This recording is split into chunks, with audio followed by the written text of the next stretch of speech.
اعوذ باللہ من الشیطان الرجیم، بسم اللہ الرحمن الرحیم۔ تو آج ہم بات کریں گے کہ حیا کتنی ضروری ہے ہم لوگوں کے لیے، اور نبی پاک صلی اللہ علیہ وسلم نے اس کے بارے میں کیا ارشاد فرمایا ہے اور اللہ تعالیٰ کیا فرماتا ہے۔ تو نبی کریم صلی اللہ علیہ وسلم نے ارشاد فرمایا، اب تو کہیں تو یہ عرب کی ایک کہاوت بھی بن گئی ہے، بہاری میں بھی اور مشکات میں بھی یہ چیز جو ہے یہ مینشن ہے وہاں پہ، جب تمہارے اندر حیا ہی نہیں رہی تو پھر جو چاہو وہ کرو۔ مطلب نبی پاک صلی اللہ علیہ وسلم نے یہ ارشاد فرما دیا کہ اگر آپ کے اندر حیا ہے ہی نہیں ہے تو پھر تو آپ اوپنلی جو چاہو وہ کر سکتے ہو، پھر تو آپ مومن رہے ہی نہیں، پھر تو مسلمان رہے تک بھی نہیں، تو پھر جو آپ کا دل کرتا ہے وہ کرو، کیونکہ آپ تو پھر ایمان سے ہی ہٹ چکے ہو۔ کیونکہ ایمان کی 70 شاہوں میں سے ایک شاخ جو ہے وہ ہماری حیا ہے۔ جب وہ ہمارے پاس رہی ہی نہیں تو ایمان کہاں سے ہمارے پاس باقی بچا ہے۔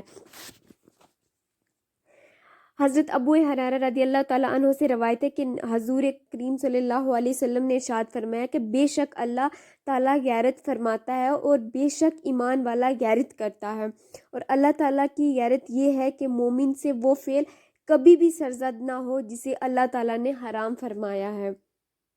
تو آج ذرا ہم اپنے اوپر غور کریں کہ اللہ تعالیٰ نے کون کون سی چیزیں حرام فرمائی ہیں اور کیا وہ آج ہمارے بیچ میں ہو رہی ہیں یا نہیں ہو رہی ہیں، کیا ہم ان سے بچ پا رہے ہیں، کیا ان سے ہم بچنے کی کوشش کر رہے ہیں۔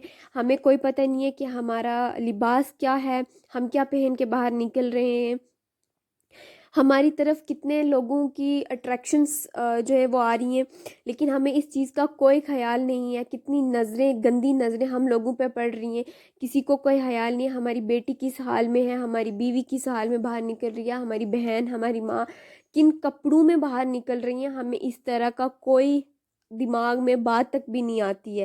تو ہم تو اپنے آپ کو بڑا ہی اعلیٰ درجے کا مسلمان کہلواتے ہیں، اور ہمیں لگتا ہے کہ ہم بہت بڑے نیک ہیں، بہت بڑے پرہیزگار ہیں۔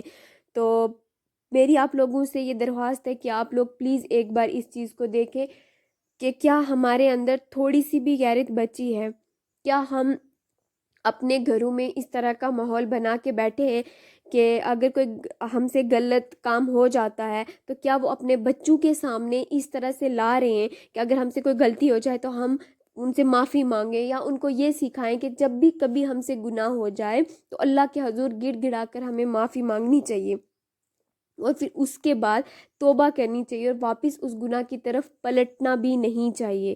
لیکن وہ ہے ہی نہیں ہے ہمارے بیچ۔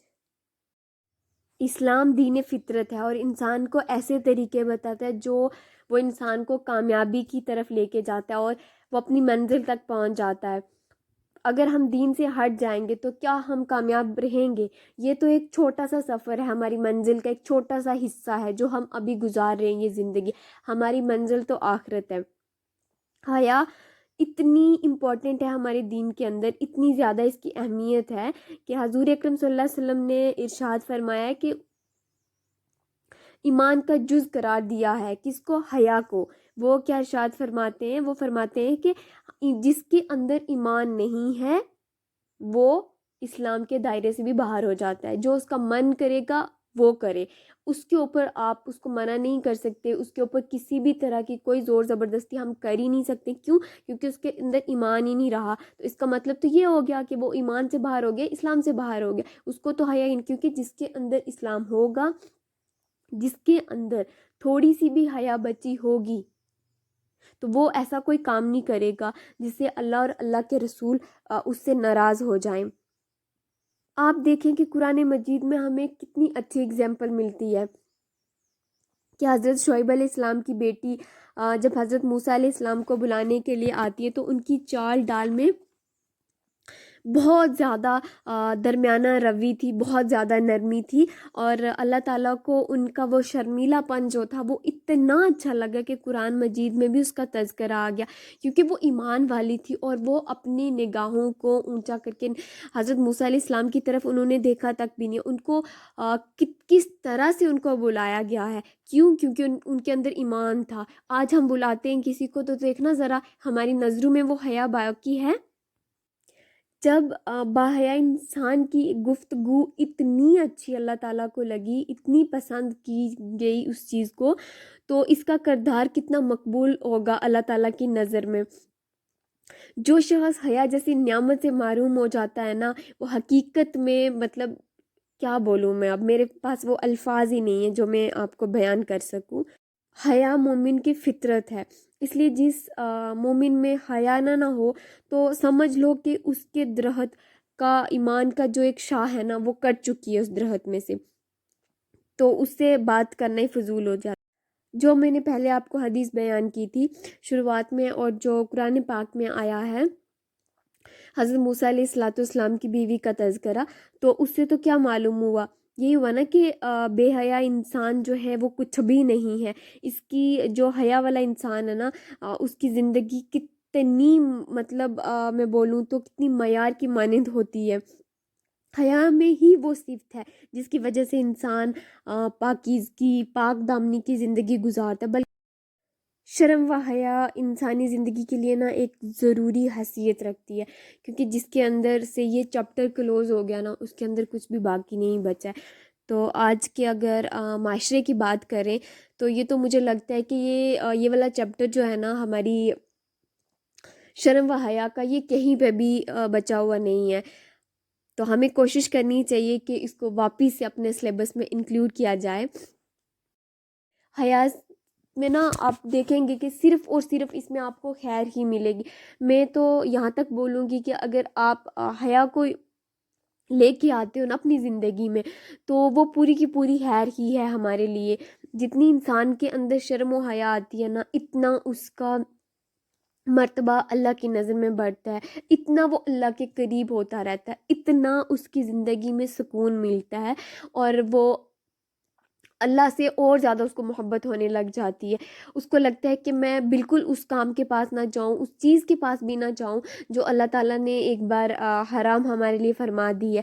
کیونکہ میں نے آپ کو پہلے بتا دیا کہ حیا کے اندر نا مطلب اللہ تعالیٰ نے نا اتنی بڑی ہمارے لیے خیر رکھی ہے نا، کہ ایک بار اس چیپٹر کو اپنی زندگی میں لا کر تو دیکھیں، پھر آپ کو پتہ چلے گا کہ حیا کتنی معنی رکھتی ہے ہم لوگوں کے لیے۔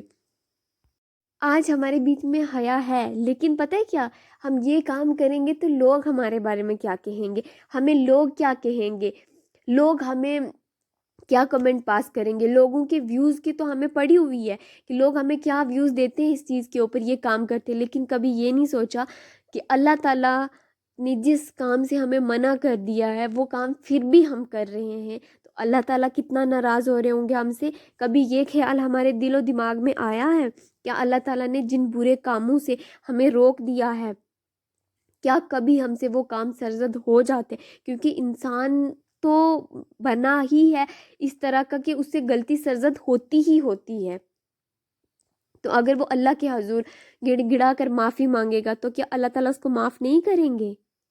ہم انسان کے آگے اگر گڑ گڑاتے ہیں، اس سے کچھ مانگتے ہیں تو وہ ہم پہ ترس کھا جاتا ہے، تو کیا اللہ تعالیٰ نہیں کھائیں گے؟ جنہوں نے ہمیں پیدا کیا وہ تو ہم سے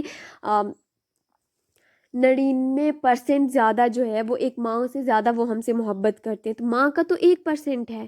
تو ماں اگر ہمیں اپنی کسی گناہ کے لیے یا کوئی غلطی کے لیے معاف کر سکتی ہے تو کیا اللہ تعالیٰ معاف نہیں کریں گے ہمیں؟ لیکن نہیں، ہمیں تو یہ خیال بھی نہیں آتا ہے کہ ہم سے کون سے گناہ، ہمیں تو ایسا لگتا ہے کہ نہیں، ہم سے تو کبھی کوئی گناہ سرزد ہوا ہی نہیں ہے۔ تو جب بھی ہم رات کو سوئیں، جب بھی ہم اس بیڈ کے اوپر آئیں رات کو، تو ہمیں یہ خیال ضرور آنا چاہیے کہ دن میں ہم نے کیا کیا کیا ہے اور کیا کیا نہیں کیا ہے، جو اللہ کے بتائے ہوئے طریقے ہیں۔ کیا ہم نے 5 وقت کی نماز ادا کی ہے؟ کیا ہم نے قرآن پاک کی تلاوت کی ہے؟ کیا ہم نے کسی ضرورت مند بندے کی مدد کی ہے؟